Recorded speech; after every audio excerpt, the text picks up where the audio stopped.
இது வேண்டாங்கிறது. அதாவது நான் என்ன சொல்றேன், வழக்கு நிலுவையில் இருக்கு. எந்த வழக்கு? Welcome to great Kirikalan magic show.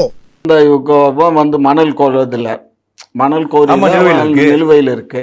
அந்த வழக்கு அவன் இப்ப பிடிச்ச அவனை எல்லாத்தையும் கைது பண்ணியாச்சு. நாம கேட்பது, புகார் கொடுத்திருக்கும் போதே நடவடிக்கை இருந்தா ஒரு உயிர் காப்பாற்றப்பட்ட ஒரு சம்மனை உங்க வீட்டு வாசல ஒட்டுறாங்க. காவல்துறை போனதுக்கு அப்புறம் அந்த சம்மனை கழிச்சா காவல்துறைக்கு என்ன? சம்மன் எடுத்து ஃப்ரேம் எடுத்து மாட்டணுமா? இல்ல சம்மன் எடுத்து திருப்பதி வெங்கடாஜலபதி போட்டோ வச்சு பூஜை போடணுமா?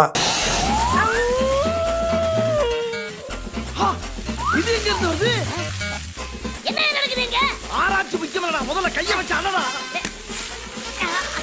ஐயோ என் கை பத்தல. மண்டைய வச்சு அண்டா குடு. அப்படி ஒட்டிய சம்மனை கிழிச்சிட்டாங்கன்னு சொல்லி பாதுகாவலரையும் டிரைவரையும் நீங்க பாத்திருப்பீங்க. மனசாட்சி உள்ளவர் நீங்க. அந்த பாதுகாவலர் துப்பாக்கி எடுத்து மிரட்டி இருக்காரு, அது போட்டோ இருக்கு. நீங்க தப்பவே முடியாது. அந்த ஆளு மனசாட்சி பாருங்க, எங்க பாருங்க, துப்பாக்கி ஏன்ட்ட இருக்குன்னு சொல்லி எடுத்து கொடுக்குறாரு.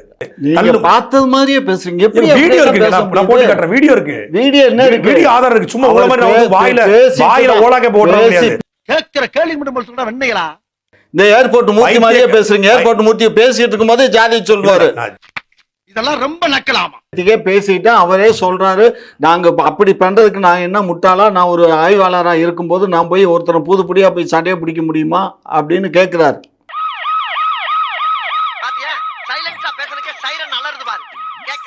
வர சொன்னதே நான் தான்டா. வர சொன்னதே நீதானா? ஆமா, நீ யாரு? உளவுத்துறை டிஐஜி. உங்க வீட்டு பிள்ளையா நினைச்சு எல்லாரும் என்னை மன்னிச்சிருங்க.